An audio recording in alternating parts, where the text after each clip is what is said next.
क्या नाम है तुम्हारा? मेरा नाम चांदनी है, पिताजी का नाम मुन्ना बाबू। कहाँ के रहने वाले हो? मैं नई बस्ती होलका धानवी रोड कासगंज का रहने वाला हूँ। किस मतलब में आए हो तुम यहाँ पे? मेरी समस्या ये है कि मैं आर्थ कल्याण समिति का प्रबंधक हूँ, मैं समाज सेवा करता हूँ।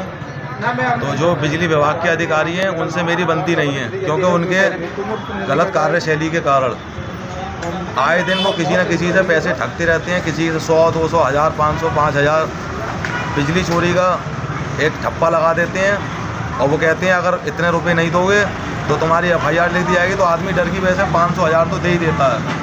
और यही हाल इन लोगों ने चल के मेरे साथ किया। 17 जनवरी 2024 को और शाम के करीब मैं 5 बजे करीब घर पे लौटा तो घर वालों ने बताया कि बिजली चेकिंग वाले कह रहे थे हमने तुम्हारी FIR लिख दी है। हालांकि हमारे घर पे कोई बिजली चोरी नहीं हुई है। तो पुलिस वाले बिजली चोरी वालों के पास जब मैं शाम को पहुंचा इधर बिजली घर बिल्ला गेट पे, तो उन्होंने कह दिया कि वहाँ पे आना आवास विकास पे। वहाँ पे पहुंचा मैं तो अरुण कुमार जी थे और रक्षपाल और मुहिम, इन्होंने मुझसे 10,000 रुपये लिए और कह दिया जहाँ तुम्हारी FIR नहीं होगी हम इसमें रहेंगे, FIR नहीं होगी। उसके बाद में क्या होता है 2-3 महीने बाद एक नोटिस आता है। फिर मैं अरुण कुमार जी के पास पहुंचा, मैंने कि आपने पैसे भी ले लिए, FIR भी लिख गई। तो कहने लगे तुम ऐसे ऐसे करके लिख के छर्रा अड्डे पे दे आओ अधिशासी अविंदिया जी के पास। जब मैंने लिख के दे दिया तो मैं ये समझ रहा था कि अब FIR नहीं लिखी गई होगी, मतलब कट गया होगा फंदा। उसके बाद में 1 साल बाद फिर अभी लगभग 2 महीने में, वो दूसरे महीने में मेरे पास 1 जनवरी को भी आए थे। जनवरी के महीने में ऐसे अमीन साहब आए थे, वो 3000 रुपये ले गए। ये कह रहे थे कि हम तुम्हारा टाइम बढ़वा देंगे और 2-3 महीने बाद 2-3 महीने का टाइम तो तुम्हें मिल ही जाएगा। और 10 दिन बाद ही फिर नोटिस आ गया। पैसे ले गए उसके 10 दिन बाद ही। शैलेंद्र कुमार आए थे और वसीम अहमद ये तहसील से अमीन साहब, तो ये 3000 रुपये ले गए कि हम तुम्हारा टाइम बढ़वा देंगे क्योंकि हमारे घर में बीमारी आ गई थी, परेशानी। तो थोड़े दिन बाद फिर हमारे पास एक नोटिस आता है मनोज रावत जी के पास से। फिर हम 3 तारीख को पैसे जब जमा करके आ गए तो मनोज रावत जी हमसे पैसे मांग रहे हैं। जब हम पूरा एक पाई रुपये जमा कर चुके फिर काय बात के पैसे मांग रहे हैं।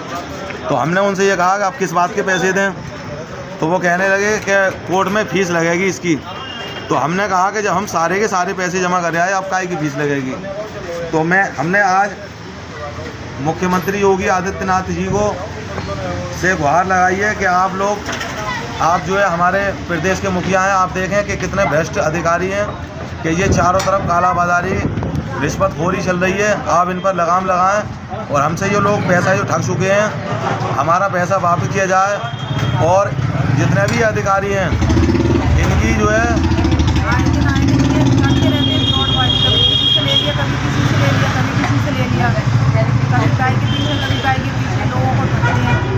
और हमें इंसाफ मिलना चाहिए, इंसाफ करें।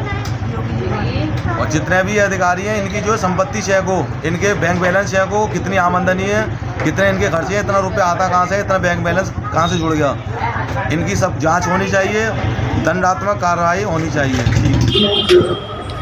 चांदनी नाम है आपके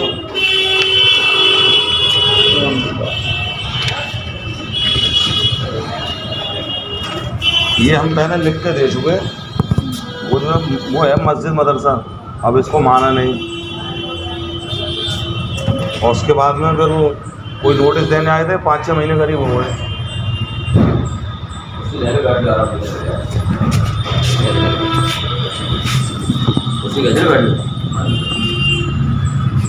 तो उन्हें 3000 रुपये दे दिए टाइम बढ़वाने के। इनकी तबीयत खराब हो गई, लेकिन इनके बाद जमा कर देंगे तो फिर बीच में फिर आ गया तो ये तो आपको भरना पड़ेगा ना। भरना तो पड़ेगा, जैसा थोड़ा हम सोच रहे हैं टाइम आगे बढ़ेगा ईद तक। अभी नहीं, जब सोचा था अब तो हम करके ले आए भरने के लिए। जो भरते हाँ भरने तो आए। जैसे ये कह रहा हूँ 3000 रुपये उन्हें दे दिए, वो आए थे तहसील से। किसको दे दी? तहसील से अमीन। हाँ तो रसीद में जमा होंगे वहाँ पर। अच्छा वहीं मिल जाएंगे वो वही जमा होंगे। अमीन साहब दिखवा लो। अच्छा उसी वाले पे जाना। हाँ मैं नहीं गया था।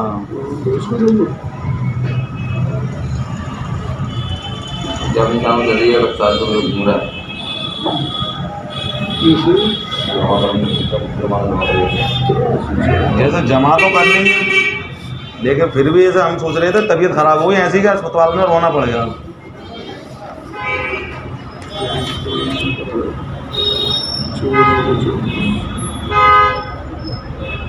तो भर दो इसे। हाँ तो जा रहे हैं फिर। हम फिर आओ, हाँ फिर आओ। अरे दवाइयों रसीद लेके वहाँ दे, रसीद और लेटर सब जरूर लाना वहाँ से।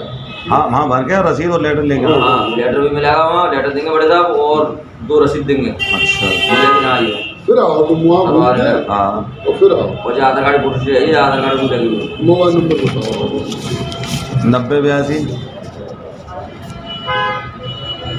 वो सन हाँ सन नंबर सब लिख दूँ। सन कर दो। परेशान कर दो हमारी साइन सन के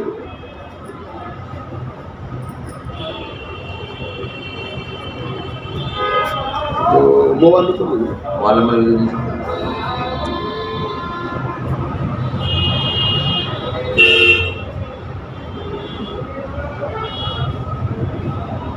तो चालू है। हाँ चालू है। वो रसीद नहीं है। हाँ?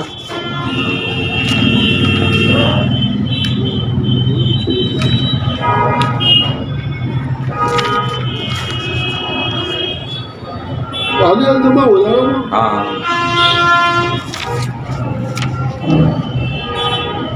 ऐसे ही जो चेक करने गए थे शुरू में 1 साल से ऊपर हो गया टाइम उसका।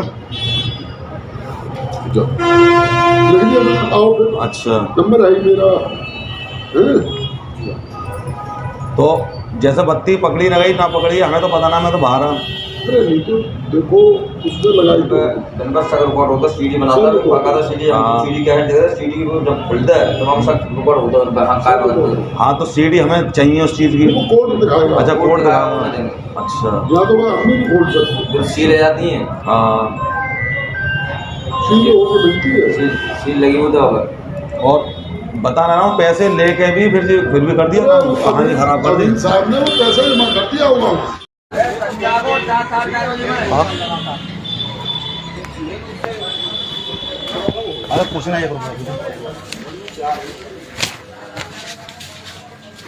हम पे तो है ना पैसे अब।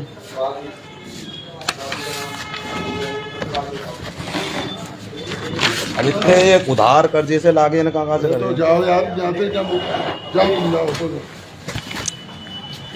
अब वहाँ से सब रहे वहीं जमा करे आए। कम से कम मतलब जो बना हुआ है नाम से नीचे सामने। हाँ जमा करे आए पैसे। हाँ ठीक है।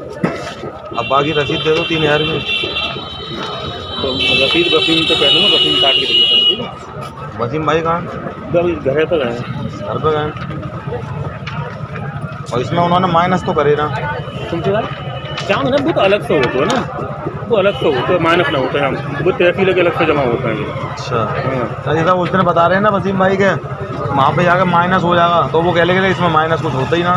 तो आप अपने हिसाब से करे आए ना, तब ऐसे कैसे हजार कच ना कच करा ही देते हैं, लेकिन आप अपने हिसाब से करे आए, इधर से करे आए। चलो तो फिर रसीद कब मिलेगी?